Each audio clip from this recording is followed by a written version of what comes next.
2 Kings chapter 6. The company of the prophets said to Elisha, "Look, the place where we meet with you is too small for us. Let us go to the Jordan, where each of us can get a pole, and let us build a place there for us to meet." And he said, "Go." Then one of them said, "Won't you please come with your servants?" "I will," Elisha replied, and he went with them. They went to the Jordan and began to cut down trees. As one of them was cutting down a tree, the iron axe head fell into the water. "Oh, no, my lord," he cried out. "It was borrowed." The man of God asked, "Where did it fall?"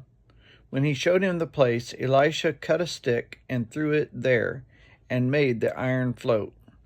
"Lift it out," he said. Then the man reached out his hand and took it. Now the king of Aram was at war with Israel. After conferring with his officers, he said, "I will set up my camp in such and such a place." The man of God sent word to the king of Israel, "Beware of passing that place, because the Arameans are going down there." So the king of Israel checked the place indicated by the man of God. Time and again Elisha warned the king so that he was on his guard to such places. This enraged the king of Aram. He summoned his officers and demanded of them, "Tell me, which of us is on the side of the king of Israel?" "None of us, my lord the king," said one of his officers. But Elisha, the prophet who is in Israel, tells the king of Israel the very word you speak in your bedroom. "Go, find out where he is," the king ordered, "so I can send men and capture him." The report came back, "He is in Dothan." Then he sent horses and chariots and a strong force there, and they went by night and surrounded the city. When the servant of the man of God got up and went out early the next morning, an army with horses and chariots had surrounded the city. "Oh, Lord, oh no, my lord, what shall we do?" the servant asked. "Don't be afraid," the prophet answered. "Those who are with us are more than those who are with them." And Elisha prayed, "Open his eyes, Lord, so that he may see." Then the Lord opened the servant's eyes, and he looked, and he saw the hills full of horses and chariots of fire all around Elisha. As the enemy came down toward him, Elisha prayed to the Lord, "Strike this enemy with blindness." So he struck them with blindness, as Elisha had asked. Elisha told him, "This is not the road, and this is not the city. Follow me, and I will lead you to the man you are looking for." And he led them to Samaria. After they entered the city, Elisha said, "Lord, open the eyes of these men so that they can see." Then the Lord opened their eyes, and they looked, and there they were inside Samaria.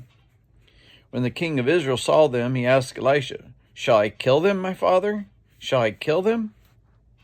"Do not kill them," he answered. "Would you kill those you have captured with your own sword or bow? Set wood and set food and water before them, so that they may eat and drink, and then go back to their master." So he prepared a great feast for them, and after they had finished eating and drinking, he sent them away, and they returned to their master. So the bands from Aram stopped raiding Israel's territory. Sometime later, Ben-Hadad, king of Aram, mobilized his entire army and marched up and laid siege to Samaria. There was a great famine in the city. The siege lasted so long that a donkey's head sold for 80 shekels of silver, and a quarter of a cab of seed pods for 5 shekels. As the king of Israel was passing by on a wall, a woman cried out, "Help me, my lord the king." The king replied, "If the Lord does not help you, where can I get help for you? From the threshing floor, from the winepress?" Then he asked her, "What's the matter?" She answered, "This woman said to me, 'Give up your son, that we may eat him today, and tomorrow we'll eat my son.' So he cooked my son and ate him. The next day I said to her, 'Give up your son so that we may eat him.' But she had hidden him." When the king heard the woman's words, he tore his robes. As he went along the wall, the people looked, and they saw that under his robes he had sackcloth on his body. He said, "May God deal with me, be it ever so severely, if the head of Elisha, son of Shaphat, remains on his shoulders today." Now Elisha was sitting in his house, and the elders were sitting with him. The king sent a messenger ahead, but before he arrived, Elisha said to the elders, "Don't you see how this murderer is sending someone to cut off my head?